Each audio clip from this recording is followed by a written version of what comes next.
আশা করি ভালো আছেন। আমার রান্নাঘরে আপনাদের স্বাগত। আমি শর্মিষ্ঠা বলছি। আজকে আমি আপনাদের বানিয়ে দেখাবো গোকুল পিঠে। চলুন তাহলে দেখা যাক গোকুল পিঠে করতে কি কি লাগছে। গোকুল পিঠে বানাতে লাগছে নারকেল গুঁড়ো, এই হাফ বাটি চালের গুঁড়ো, এক বাটি ময়দা, এক বাটি দুধ, খেজুর গুড়, পাটালি, এটা হচ্ছে ওই লিকুইড গুড়, কারণ আমি রসটা বানাবো হচ্ছে লিকুইড গুড় দিয়ে, আর ছোটো এলাচ, একটু কেশরে ভেজানো আছে, একটু কেশর দুধে ভেজানো আছে, চিনি আর খোয়া ক্ষীর। আমি প্রথমে রসটা বানিয়ে নেবো, সেটা চিনি আর এই আমাদের লিকুইড গুড়টা দিয়ে। আমি প্রথমে কড়াইতে জল দিয়ে দিয়েছি। হ্যাঁ, জলটা একটুখানি ফুটে উঠলে এর সঙ্গে চিনি অ্যাড করব আর এই লিকুইড গুড়। জলটা ফুটে গেছে, এবার এর মধ্যে আমি দেবো চিনি।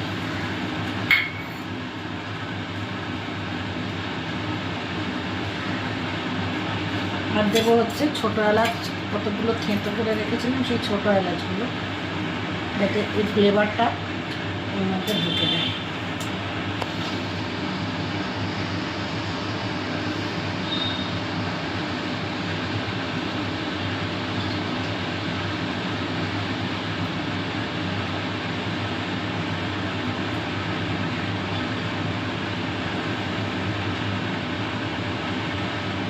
চিনিটা গলে গেছে, এবার আমি এই 1 কাপ গুড় দিলাম।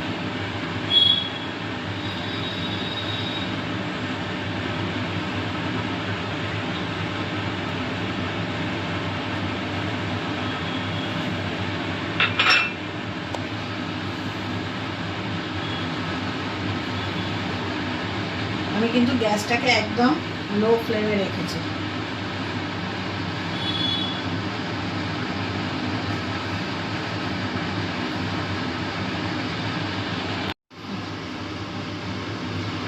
রসটা ফুটে উঠেছে, এবার আমি সামান্য আরেকটুখানি ফুটিয়ে তারপর ওটাকে পাশে সরিয়ে রাখবো। রেখে এবার আরেকটা কড়াইয়ের মধ্যে বাকি নারকেল কোড়া, খেজুর গুড় আর খোয়া ক্ষীর, এগুলোকে ভালো করে মিশিয়ে নেব। এবার আমি কড়াইয়ের মধ্যে নারকেল কোড়াটা দিয়ে দিচ্ছি।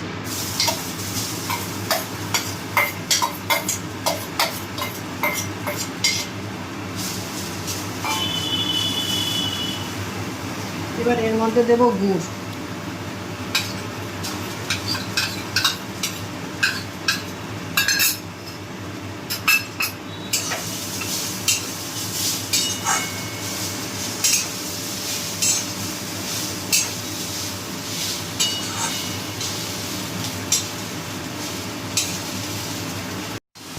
দেখুন আমি এটাকে নারকেল কোড়াটা গুড়টা দিয়ে নাড়ছিলাম, নাড়তে নাড়তে এবার আমি এর মধ্যে মিশিয়ে দেবো খোয়া ক্ষীর।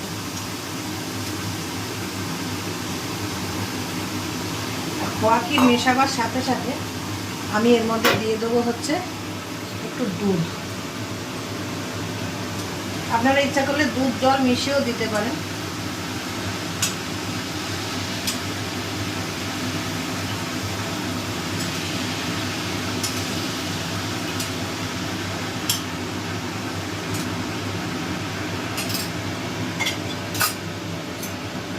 এবার এটা যতক্ষণ নাড়ুয়া মতন চিপচিপে না হয় ততক্ষণ এটাকে নাড়তে হবে।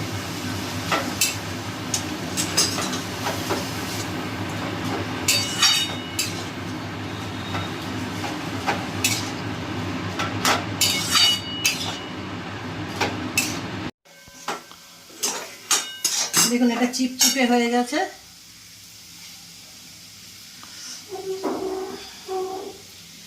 এটাকে এবার আমি হাতে একটু তেল দিয়ে এটাকে আমি এবার এরমভাবে চ্যাপটা চ্যাপটা করব।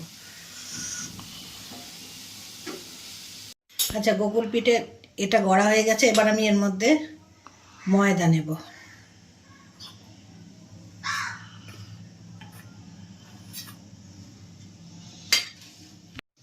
এবার মেশাচ্ছি এর সঙ্গে চালের গুঁড়ো। ময়দা চালের গুঁড়ো দিয়ে আমি একটা ব্যাটার তৈরি করব, কিন্তু ব্যাটারটা খুব একটা পাতলা করব না, ব্যাটারটা একটু মোটা গরম তৈরি করব। আর দেখুন আমি এখানে কড়াইতে তেল গরম করতে দিয়েছি।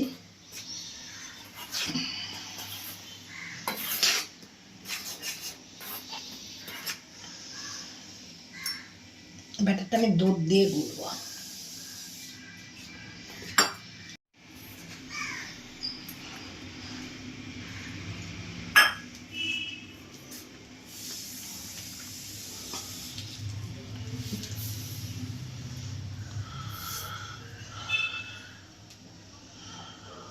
আমি এটাকে হাত দিয়ে গুলে নিচ্ছি, চামচে দিয়ে অসুবিধা হচ্ছে।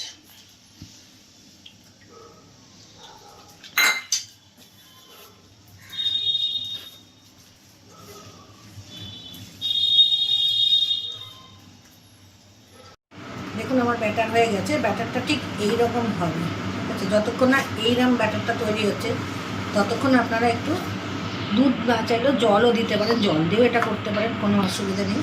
এবার আমি যেটা করব, আমি এইগুলোকে এই ব্যাটারের মধ্যে চোবাবো। এদিকে আমার তেলও গরম হয়ে গেছে, দেখুন। ব্যাটারের মধ্যে চুবিয়ে আমি এগুলোকে তেলে ভাজবো।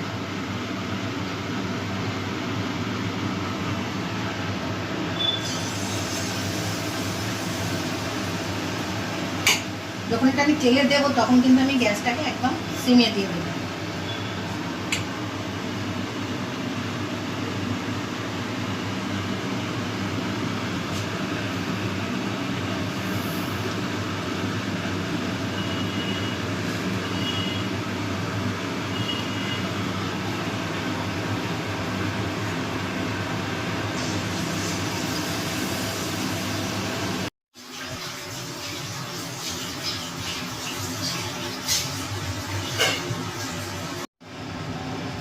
এইভাবে ভাজা হবে,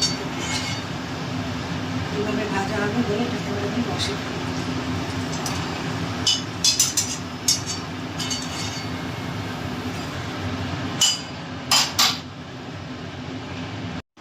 দেখুন রেডি হয়ে গেছে গোকুল পিঠে। এবার আমি এতে একটুখানি দুধ আর কেশর যেটা আগে থেকে ভিজিয়ে রেখেছিলাম সেটা একটু মিশিয়ে,